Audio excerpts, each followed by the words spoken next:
Alors, je voulais donner l'exemple d'une formation où l'enfant deviendrait un membre contribuant à la société, quelqu'un qui serait curieux de connaître mieux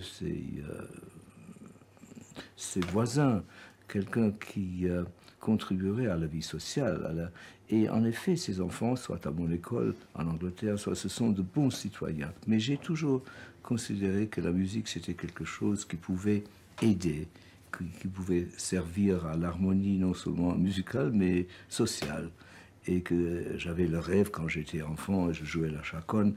Comme vous savez, si je jouais la chaconne dans la chapelle Sistine, ça porterait, si je jouais assez bien.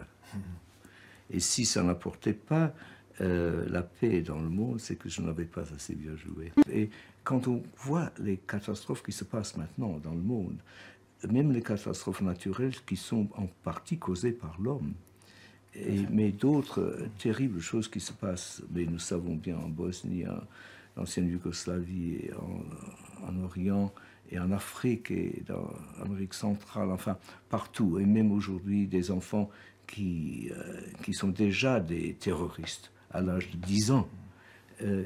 Alors, il faudrait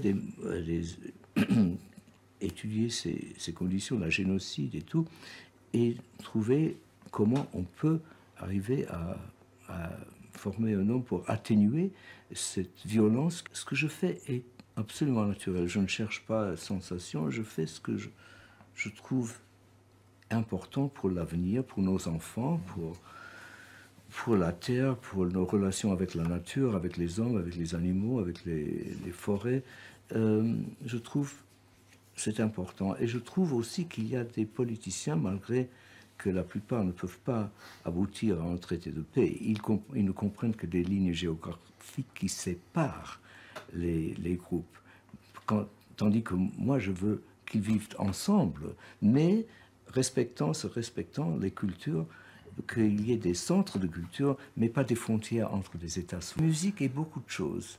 Elle est thérapie, elle est science, elle est mathématique, donc elle est vibration intuitive, elle nous met en contact avec les vibrations. C'est l'art de la vibration, c'est l'art de la communication, c'est l'art de l'ouïe, et qui est le sens le plus développé, et le premier développé, déjà à 12 semaines après la conception, l'ouïe est déjà en place. Et c'est pourquoi les enfants, pendant la grossesse, écoutent et entendent et se souviennent des mélodies. Parce que quand quand les enfants naissent, ils reconnaissent les mélodies qu'on leur a chantées pendant la grossesse.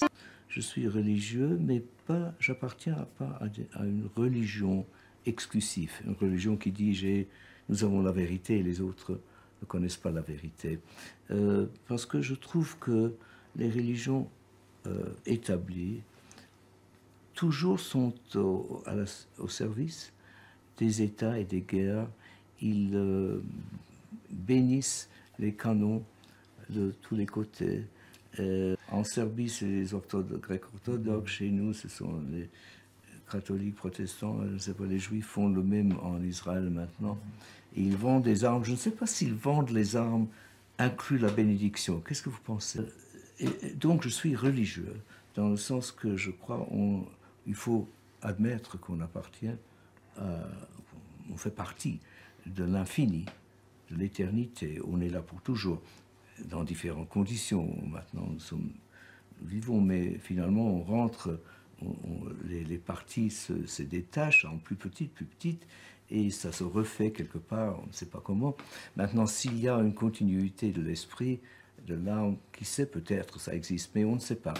Alors, du moment que je suis convaincu que nous sommes possédés par l'éternité, possédés parce que nous en faisons partie, de l'infini, nous en faisons partie. Donc, ce n'est pas Dieu qui est là, mais nous sommes partie de Dieu, nous sommes la création.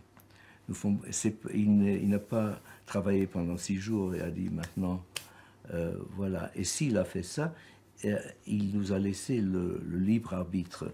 Alors on ne peut pas demander à Dieu qu'il agisse quand nous sommes fautifs. Ce n'est pas à lui de corriger nos fautes, parce que nous avons la responsabilité de nos actions. Je déteste quand les personnes disent « j'ai une vie et je peux la brûler, je peux faire ce que je veux de ma vie. Autant que je détesterais quelqu'un qui dit voilà mon violon, beau violon, c'est à moi, je la casse. Enfin, le violon est là pour les autres, pour l'avenir. Et notre vie est là pour l'avenir aussi. J'aimerais le faire rentrer dans la terre dans une bonne condition qui ne pourrit ou pollue pas trop la terre, n'est-ce pas? Parce que c'est la continuation. Et pour moi, c'est une espèce de sentiment religieux. Et je respecte ce qu'il y a de plus grand que nous. Et je respecte ce qu'on ne pourra jamais connaître. On s'approche de beaucoup de choses avec la science. Et la science même arrive à cette conclusion. Tout à fait. Alors c'est une conclusion contemporaine. Et je crois que ça ferait une base pour toutes les religions. Et la chose intéressante, je crois, avec ma vie, c'est que je trouve de plus en plus un vrai but, une raison d'être. Maintenant que... Et je terminerai ma vie avec sans doute une conviction très grande qu'il y a une raison d'être pour la vie tout de même. Et je dis, c'est pour deux choses, pour apprendre, pour connaître plus, et pour donner et aider.